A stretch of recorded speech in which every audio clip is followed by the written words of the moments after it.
Hello students, welcome to Shivan concepts. So ఇవాళ మనము group 1 ఎగ్జామినేషన్కి ఎలా ప్రిపేర్ అవ్వాలి. సో బిగినర్స్ ఉంటారు కదా, కొత్తగా గ్రాడ్యుయేషన్ కంప్లీట్ చేసుకున్న వాళ్ళు గ్రూప్ 1 ఎగ్జామినేషన్కి ఎలా చదువుకోవాలని చెప్పేసి మనం ఒక ప్రొసీజర్ అయితే చెప్తాను నేను. సో ఇది మీకు చాలా వరకు అయితే హెల్ప్ అవుతుంది. ఈ వీడియో అనేది చివరి వరకు చూడండి, మీకు చాలా వరకు హెల్ప్ అవుతుంది. సో ఇప్పుడు మనం చూద్దాము. మీరు ఏపీపీఎస్సీనా టీజీపీఎస్సీని డిసైడ్ అయిన తర్వాత స్టేట్కి సంబంధించి గ్రూప్ 1 యొక్క సిలబస్ అనేది వెబ్సైట్ నుంచి డౌన్లోడ్ చేసుకోండి. సో వాటికి వెబ్సైట్లో ఉంటాయి, ఏబీపీఎస్సీ టీజీపీఎస్సీ వెబ్సైట్లో ఉంటాయి. సిలబస్ డౌన్లోడ్ చేసుకున్న తర్వాత సిలబస్ మొత్తం బాగా చదవండి. సో 2-3 డేస్ కంప్లీట్గా సిలబస్ మీద అనాలిసిస్ చేయండి. అనాలిసిస్ చేసిన తర్వాత మీకు ఒక అవగాహన వస్తుంది. సో ఈ సిలబస్ అనేది మనకి టచ్ ఉందా లేదా, కోచింగ్ తీసుకోవాలి లేదని చెప్పేసి మీకు తెలుస్తుంది. సో తర్వాత మీరు కోచింగ్ తీసుకోవాలి లేదని చెప్పేసి. So coaching is not mandatory. So ప్రతి ఒక్కరికి కోచింగ్ అనేది మ్యాండేటరీ అయితే కాదు, కానీ మాడ్యూల్స్ అనేవి కూడా ఉంటాయన్నమాట. సో కోచింగ్ అంటే మీకు మొత్తం అన్ని సబ్జెక్ట్స్ వస్తాయి, మొత్తానికి మనీ పే చేయాలి. అలా కాకుండా నేను కొన్ని సబ్జెక్టుల పరంగా స్ట్రాంగ్ ఉన్నాను, నాకు కొన్ని సబ్జెక్టులు అవసరం లేదనుకుంటే మీరు మాడ్యూల్స్ అయితే ప్రిఫర్ చేయండి, చాలా చాలా బాగుంటాయి. మన శివన్ కాన్సెప్ట్స్ యాప్లో కూడా మనము మాడ్యూల్స్ అనేది తీసుకొచ్చాము. డిస్క్రిప్షన్లో మన యాప్ యొక్క లింక్ ప్రొవైడ్ చేశాను. మన యాప్ డౌన్లోడ్ చేసుకుంటే మీకు మాడ్యూల్స్ ఉంటాయి. తర్వాత మీరు ఇప్పుడు జాగ్రఫీ ఉంది. సో జాగ్రఫీ అనేది కొంచెం వ్యాస్ట్ సబ్జెక్ట్, టఫ్గా ఉంటుంది. సో నాకు జాగ్రఫీ పరంగా వీక్గా ఉన్నారనుకుంటే జాగ్రఫీ మాడ్యూల్ తీసుకోండి. ఆ మాడ్యూల్స్ తీసుకోవడం వల్ల మీరు సబ్జెక్ట్ పరంగా స్ట్రాంగ్ అవుతారు. ఇది ఒక స్టెప్. తర్వాత మీకు మెంటర్షిప్ అనమాట. సో మెంటర్షిప్ అయితే చాలా వండర్ఫుల్గా వర్కౌట్ అవుతాయి. సో కోచింగ్ కంటే కూడా మెంటర్షిప్ మీకు బాగా హెల్ప్ అవుతుంది.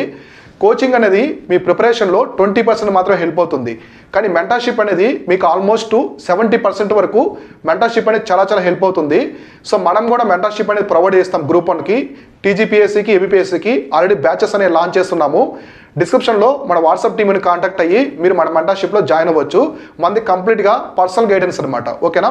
సో ఇప్పుడు చూస్తే మీరు మెంటర్షిప్ కూడా ప్రిఫర్ చేయండి. మీకు అక్కడ మెయిన్స్ ఎగ్జామినేషన్కి సంబంధించి ఆన్సర్ రైటింగ్ సెషన్స్ ఇవన్నీ ఉంటాయి. అలానే మెంటర్షిప్లో మీకు అన్నీ చెప్తారనమాట, టార్గెట్స్ ఉంటాయి, టెస్ట్లు పెడతారు, ఇలా ఉంటాయి. సో మెంటర్షిప్ ట్రై చేయండి. సో ఇదంతా కూడా పక్కన పెట్టేస్తే మీరు బుక్స్ తీసుకోవాలి ఫస్ట్. సో బుక్స్ అనేది తీసుకోవాలి. ఈ బుక్స్ తీసుకునే క్రమంలో చాలామంది పెద్ద పెద్ద మిస్టేక్స్ అయితే చేస్తూ ఉంటారు. ఈ బుక్స్ అనేది బయట ఫ్రెండ్స్ చెప్పారని లేదా ఏదో బుక్ బాగా అట్రాక్టివ్ ఉందని చెప్పేసి తీసుకుంటూ ఉంటారు. అలా కాకుండా 1-2 సార్లు ఆలోచించి మంచి బుక్స్ అనేది తీసుకోండి. బుక్స్ అనేది మళ్ళీ మళ్ళీ మార్చకుండా ఒక బుక్ని బేస్ బుక్గా పెట్టుకొని చదవాలి. ఆ చదివే బుక్ కూడా ఎలా ఉండాలంటే ఇంటిగ్రేటెడ్ అప్రోచ్తో చదివే విధంగా ఉండాలి. అంటే ప్రిలిమ్స్కి, మెయిన్స్కి రెండింటికి కవర్ అయ్యే విధంగా ఆ బుక్స్ అయితే ఉండాలి. ఎగ్జాంపుల్ మనకి పాలిటీ బుక్ కావచ్చు. సో పాలిటీ బుక్ ఉంటుంది, లక్ష్మీకాంత్ బుక్. అది చూడండి, ప్రిలిమ్స్కి, మెయిన్స్కి రెండింటికి చాలా వరకు అయితే హెల్ప్ అవుతుంది. ఇలాంటి బుక్స్ అనేది మీరు ప్రిఫర్ చేసుకోవాలి. బుక్స్ తీసుకున్న తర్వాత కోర్ సబ్జెక్ట్ మీద మంచి పట్టు సాధించాలి.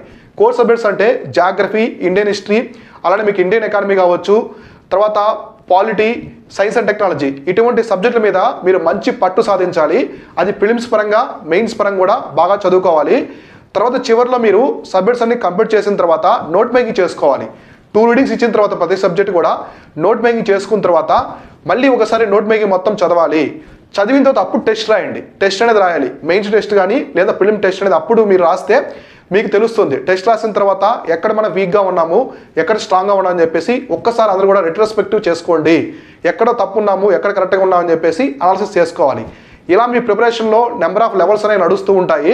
ఇలా చేస్తే చాలా బాగుంటుంది. అయితే మేము బిగినర్ము, మాకు ఎలాంటి అవగాహన లేదు గ్రూప్ 1 మీద. మేము ఫస్ట్ అటెంప్ట్లోనే చాలా స్ట్రాంగ్గా ప్రిపేర్ అయ్యి మంచి సర్వీస్ కొట్టాలి, డిప్యూటీ కలెక్టర్, డిఎస్పీ లాంటి మంచి పోస్టులు కొట్టాలనుకుంటే మన పర్సనల్ మెంటర్షిప్ కూడా చాలా చాలా హెల్ప్ అవుతుంది. లాస్ట్ తెలంగాణకి సంబంధించిన గ్రూప్ 1 మెంటర్షిప్లో కూడా మనకి మంచి ర్యాంక్స్ అయితే రావడం జరిగింది. మనకి 20th ర్యాంక్ కూడా వచ్చింది టాప్లో.